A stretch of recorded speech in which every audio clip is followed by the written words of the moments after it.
Okay, so we might just be a little bit more general today in terms of what we're learning, because we're up to the third Psalm, and so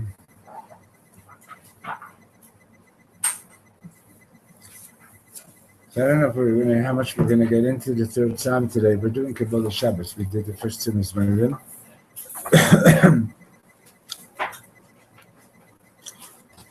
And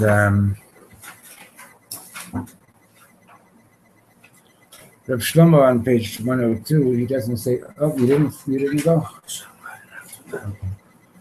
On page 102, Rav Shlomo says that for the third Psalm, Hashem Malach Tagil Ha'aretz,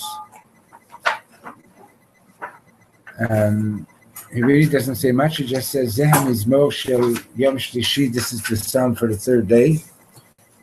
And Kol Pam Shesharim Shir Sheshayach Yom Mesuyam, every time that we sing a song that pertains to a particular day, Anachnu Mikatshim Et Kol Oto Hayom, we're sanctifying that day. V'chol Ma She'asinu B'oto Yom, Anachnu Mitaknim Et Hamlotov She'asinu, and everything that we did on that day, we're fixing the no good that we did, and Mikatshim Et Hatov, and we're sanctifying the good. So basically, he didn't go. He's not. I'm sure that what he just said is relating to the Psalm, and we're going to have to look at it. But because it's going to be just a brief class, so I don't know if we're going to actually look at it. If you're cold, there are shawls. Oh no, I just hear better. You hear better, okay. And you should tell me when my voice drops because I don't notice.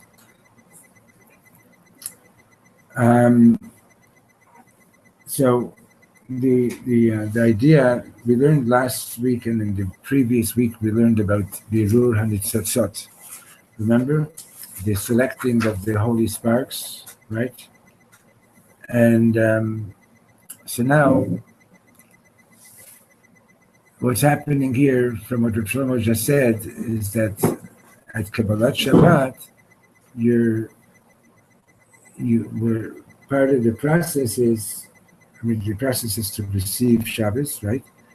And okay, so but 6 days have gone by, and now Shabbos is coming in, and maybe my Yom Shlishi, maybe my Tuesday wasn't so great.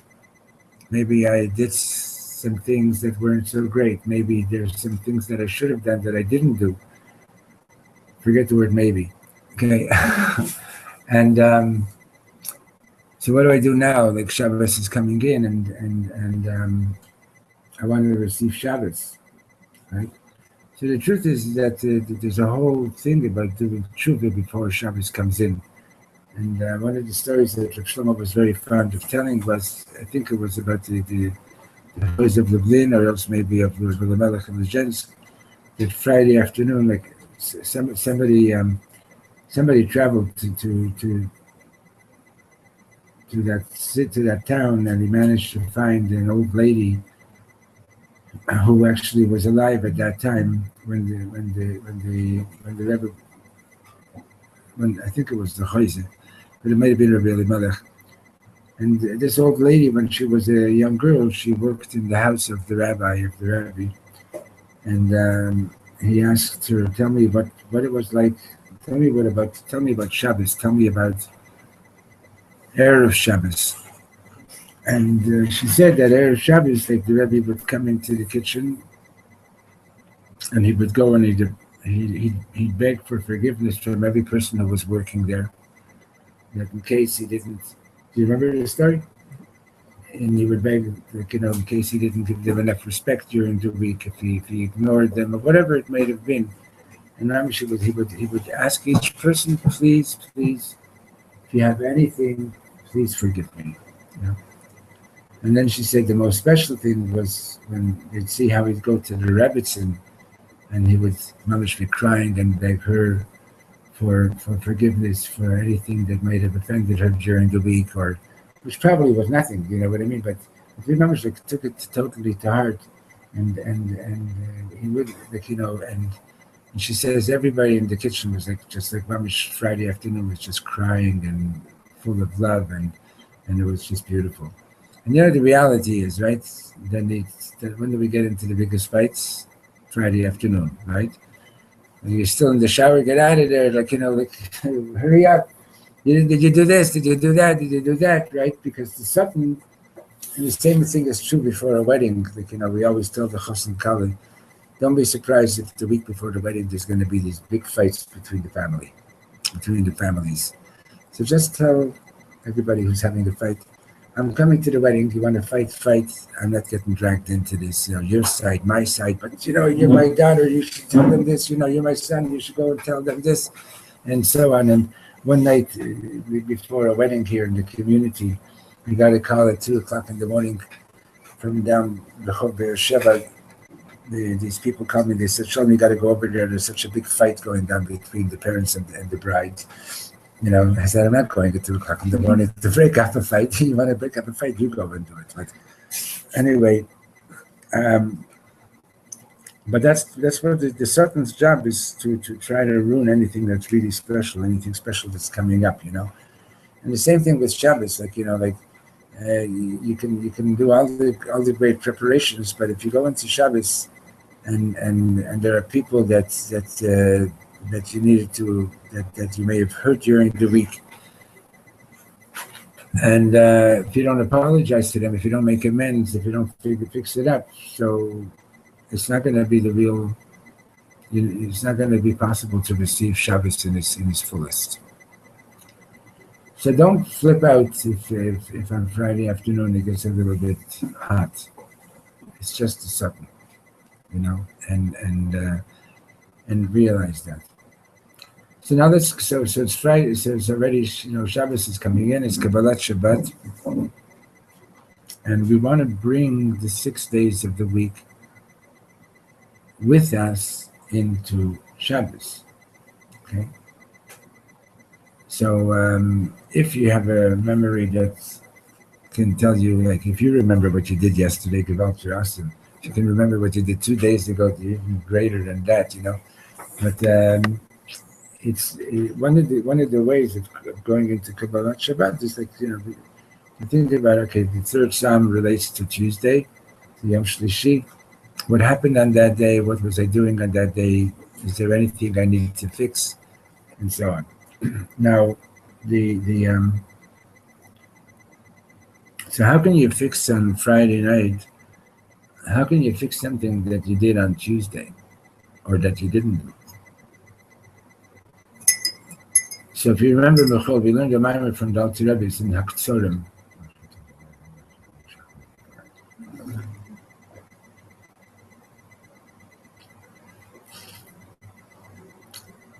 That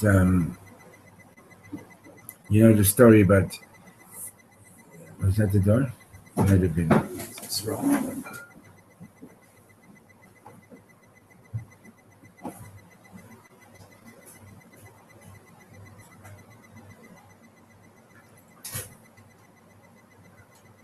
Laser, while you're up on the top shelf, the mimer on the right, the one with the piece of tape, yeah.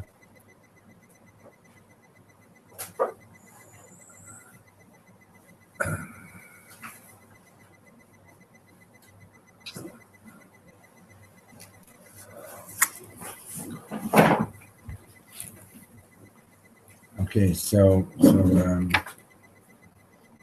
the story in the Navi about this woman who was the wife of a prophet.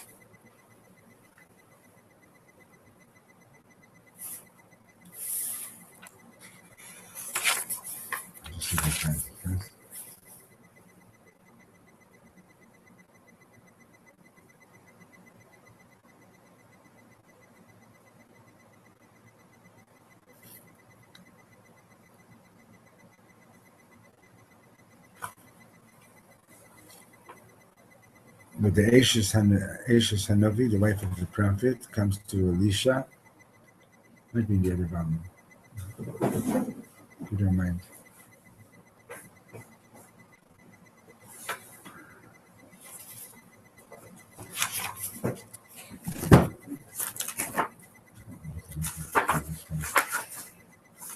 And she says, Baali mate, my husband has died. My husband has died, and the creditor is coming and he wants to take away my two children. And I don't have anything with which to pay my debt.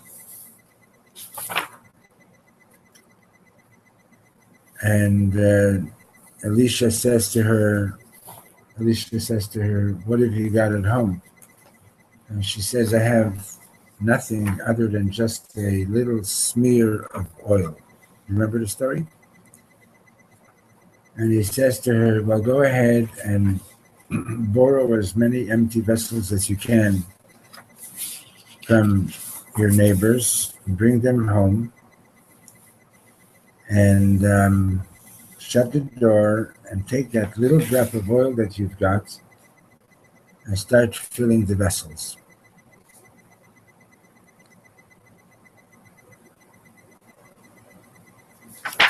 I can't find it. And see if there's it's Ashes Hanavi, with Elisha. See, maybe it's if you live in Shmuel Aleph or whatever, see if you can find it. And I remember the memory pretty much, but so bring the empty vessels home and start pouring that oil. She goes and she does that, and she brings all these empty vessels home, and she shuts the door, and pouring until the last vessel is literally full, and that's the end. And then she goes and she tells Elisha, it's in there, it's not in here. But anyway, it's a haftarah, but I don't remember from which passion it is. So look in Vayera in the first volume there. Anyway, so she comes and tells Elisha what happened, and he says, now go and sell the oil and pay off your debts and keep the profit, and everything is okay, right? So the Alter Rebbe explains like this: the Ashes Hanovi, the wife of the prophet,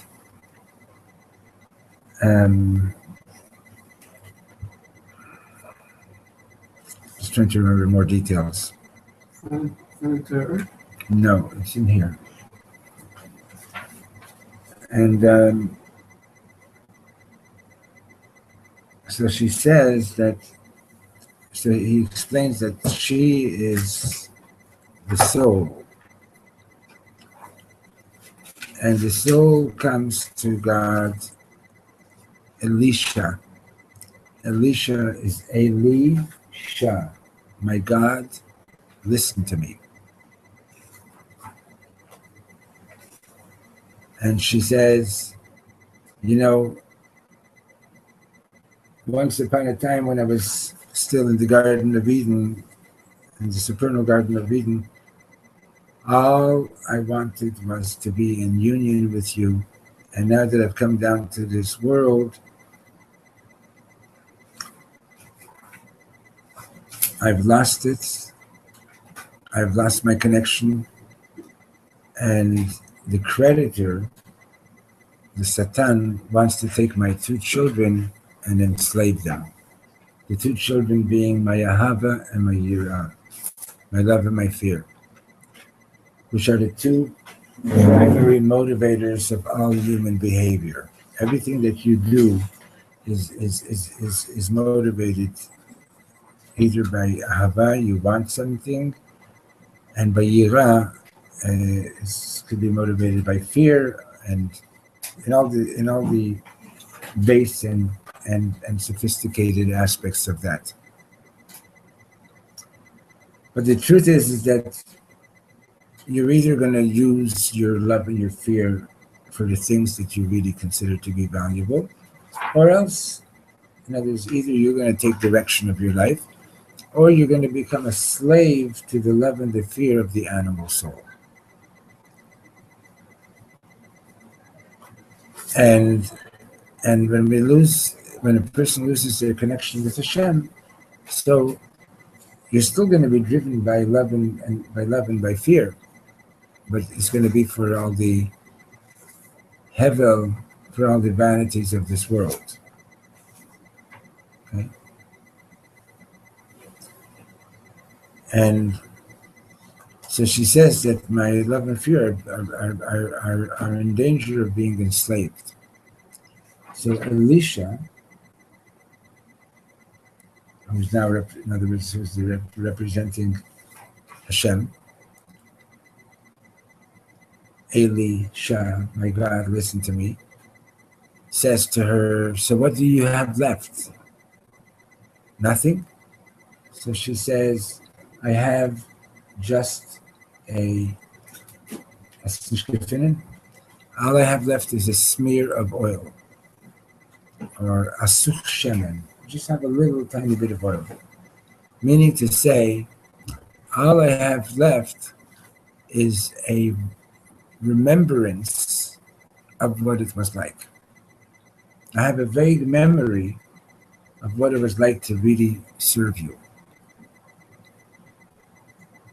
So Elisha says to her, good, go and get all the empty vessels that you can.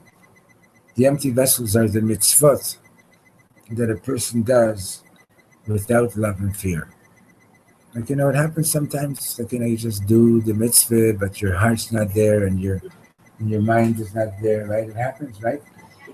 So those mitzvahs are vessels to receive Hashem's light. If I don't put my ahava and my yira into it, then the mitzvah remains just as an empty vessel. So go and gather all those empty vessels and take that drop of oil that you've got and start pouring, fill the empty vessels.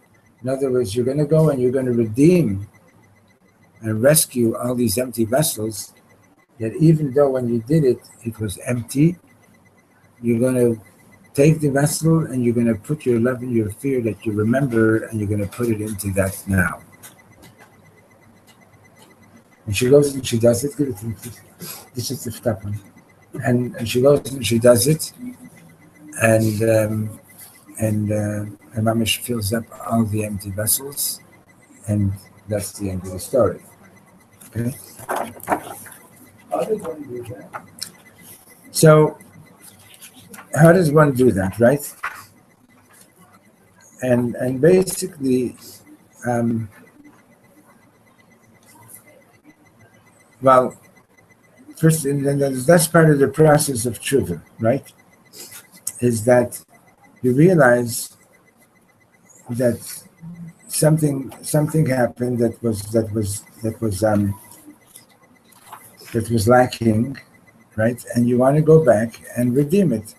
So you think about what you did.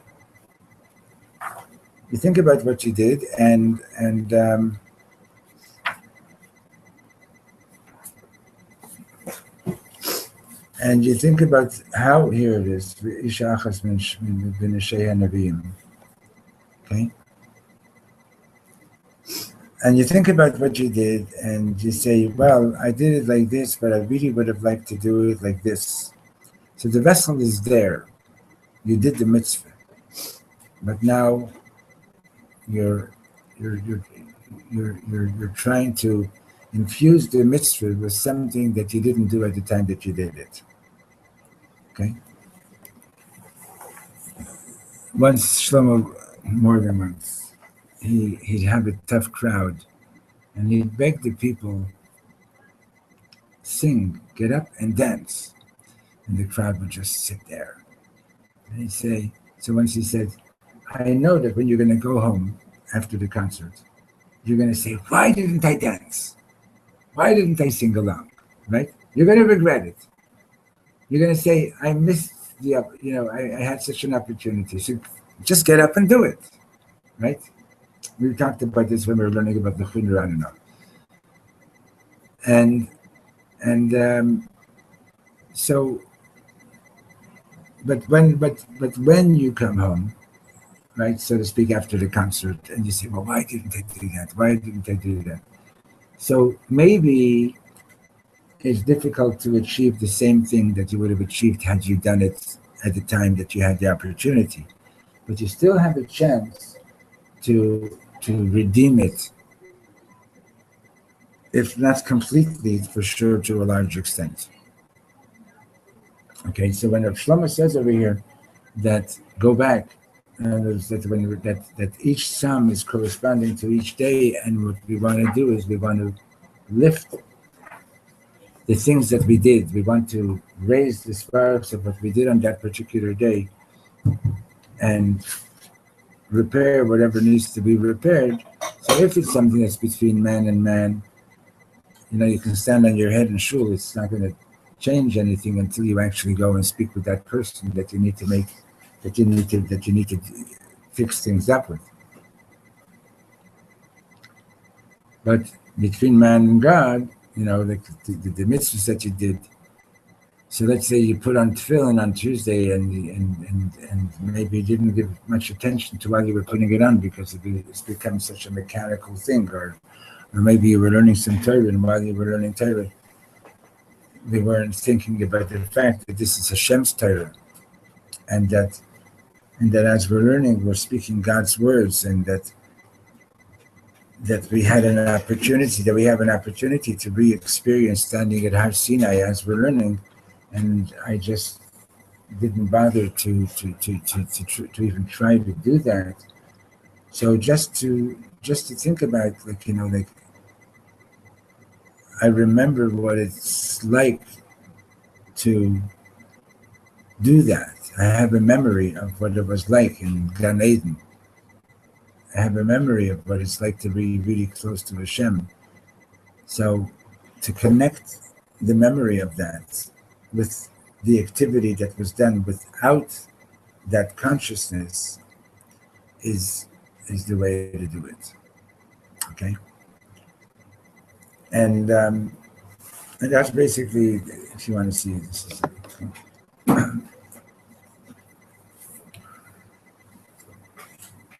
So let's have a look at the psalm itself. Okay.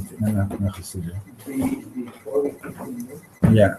one can rectify something that was not done in the past. Absolutely. That's the whole thing about Shubha, and that's the whole thing about Shubha. That not only can you rectify it, if you do tshuva out of love, the transgressions become like mitzvahs. This morning I had something on my mind about, and I did not dive into with Kabbalat. I said the words, but my mind wasn't on it. I can dive it again and do it deliberately with more Kabbalat.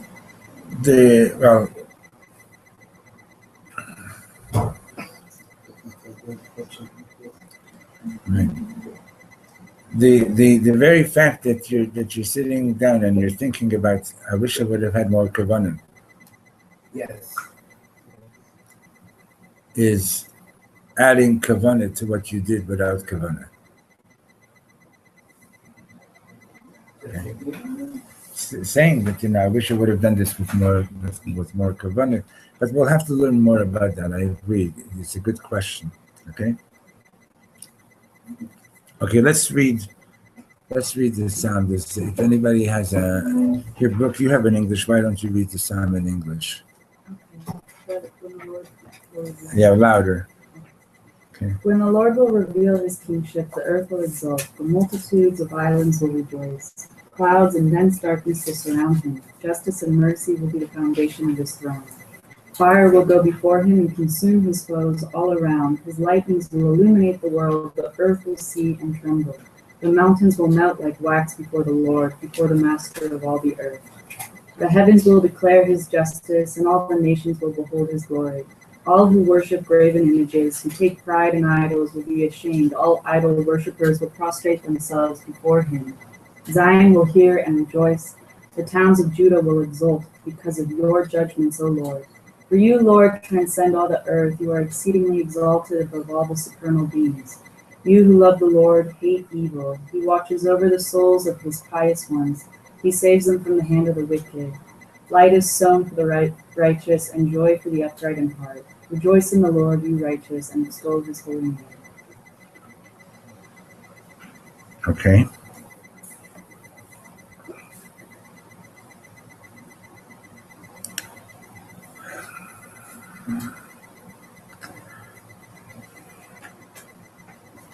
So, anybody have anything interesting to say about this, or anything? So, what is it about Tuesday? What do we know about? What do we know about the third day of creation? Twice, right? Hashem says twice, Kitov. And what was created on Yom Shlishi? Huh? All the vegetation, right? The waters of the sea were receded, right? And there was the dry land. And God said, "Tachei ha'aretz desha," and all the vegetation was created. Okay. So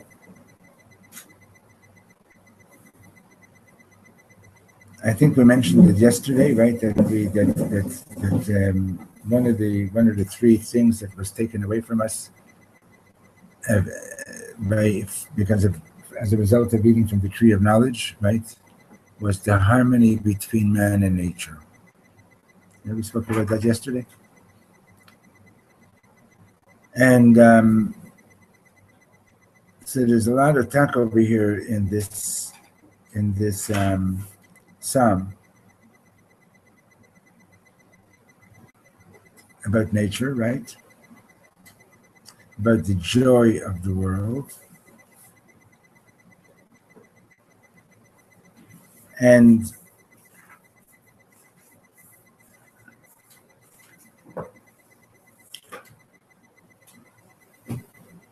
about restoring, right? Restoring the joy.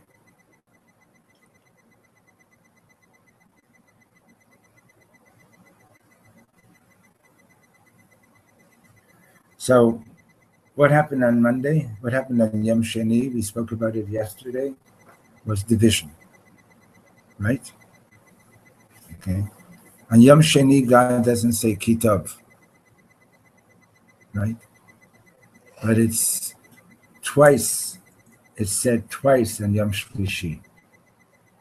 Kitov, right? So Kitov. That's why the custom is that you're moving into a new home. You should move on Tuesday. On Yom Shlishi, it's a day of Kitov. You must have heard about that, right? It's a day of extra good. Okay, so then that basically is so the one possible thing to think about in this Mizmor is that the physical world used to be happy. It provided us graciously with all the things that we need. And that we upset that balance, we upset that harmony. Okay. And we want to restore that. So the end of the previous psalm, right, the last verse of the previous psalm, it says, Lifnei Hashem kiva lishpot haaretz, that God is coming to bring judgment. And there's an aspect of judgment is coming, I better run and hide. But there's an aspect of judgment which is actually really very, very positive, because it will restore things to the way they're supposed to be, right? I can, like there were times in school, if not once a day, maybe twice a day, that I had to run away, and so I shouldn't get into trouble, right? But so let's say I managed to escape. Once I had to climb up a tree so that the teacher wouldn't kill me until he left. But so let's say I get away, right? So I got away from what? I got away from some kind of retribution or whatever it was, but things have not been restored to the way they should be. Okay, and this is actually, I don't know about you, but I think that that a lot of the problem that we have is that we're scared to face serious judgment because we're afraid of being in trouble. But in fact, we need that serious judgment to really make things right again.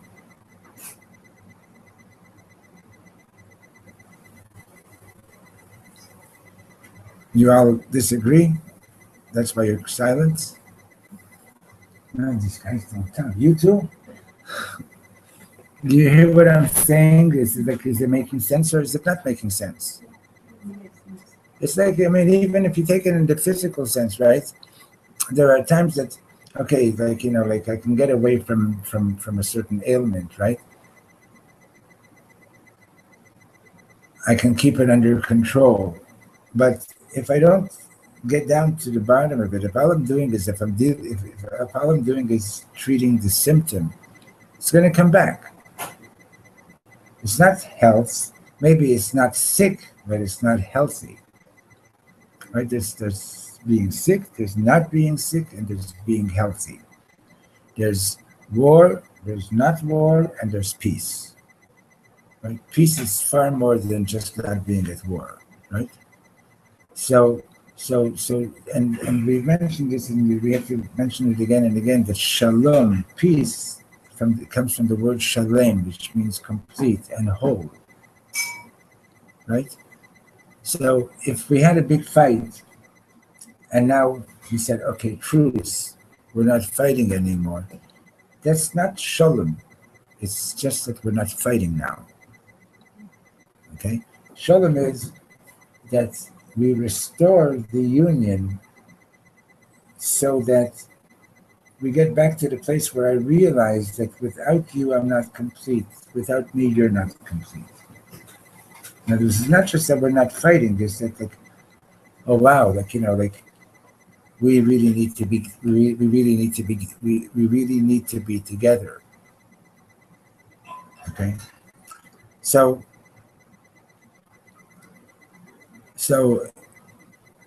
the psalm begins with the earth, like saying, wow, awesome. Things are going to go back to being the way they should be, right? And the mountains are melting before God, and the skies are proclaiming his righteousness. All the nations are seeing his glory, and all the idol worshippers wither, right? And all the powers of the world together bow and prostrate before God. Zion hears this and rejoices. The daughters of Yehuda rejoice, all because God's mishpatim, God's judgments are coming down. And it's more than, there likely is going to be retribution, but it's really all about restoring things to the way it needs to be. A friend of mine heard his son the other day, and he went to the doctor, and so there was nothing broken, but there was blood had collected under his nail. And he said, we're going to have to just drain that. So hold your kishkis. So he takes a bowl, puts in some cotton, and pours alcohol in, and takes a paper clip and opens it up and lights the cotton with the alcohol and sterilizes the paper clip. And he says, now put your thumb down here. And he said, what? I mean, I can't even imagine it. He says, listen, you're going to have to be a gibor. And he took the paper clip and went through his nail and drained his nail, drained the blood underneath it, and he's fine, okay? Yeah, well, he had to drain the stuff that he had collected under the nail. With a paper clip. It's crazy. And why not a needle? A paper clip is not sharp. maybe he had to go 10 more feet to get a needle. I don't know. Maybe he needed to make a bigger hole. I mean, okay, whatever the case. Now, I'm thinking about my friend, like, we're going to have to stop now, but my poor friend, like, how did he do that? Like, how did he do that without going through the roof? And he says the pain was crazy, right? But you have to have a sense of, yes, judgment is not going to be easy, but it's going to restore it back to the way it's supposed to be. It's going to restore things back to the way it's supposed to be. So, but notice that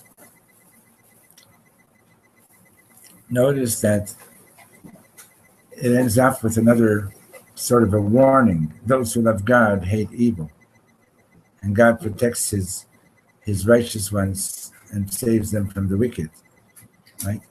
And the light is planted for the righteous one, and there's going to be joy for those who have an honest heart, right? So it's like, I want to redeem what happened on Tuesday. It's saying, yes, I'm going to have to do this, and I'm going to have to do that, and I'm going to have to do that, but I have to have a sense of, in other words, it's not just saying, oh, I wish I would have done things better. It's also a sense of, I need to be ready to face the judgment, but to face it with faith and with joy, because we want to restore everything to the way it's supposed to be. Okay? If you have a complaint against me, and a valid, legitimate complaint, it might really be very, very painful for me to sit and listen to your complaints against me. But if I really want that our relationship should be restored, I have to have the courage to do that. If I'm not going to have the courage to do that, we're not going to get anywhere.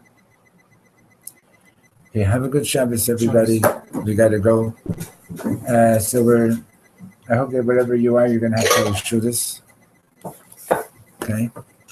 Regards to Leah. Your parents are still here? I'll send them regards anyway. I'm sure somebody in your family still remembers us. I mean, we were in Montreal, but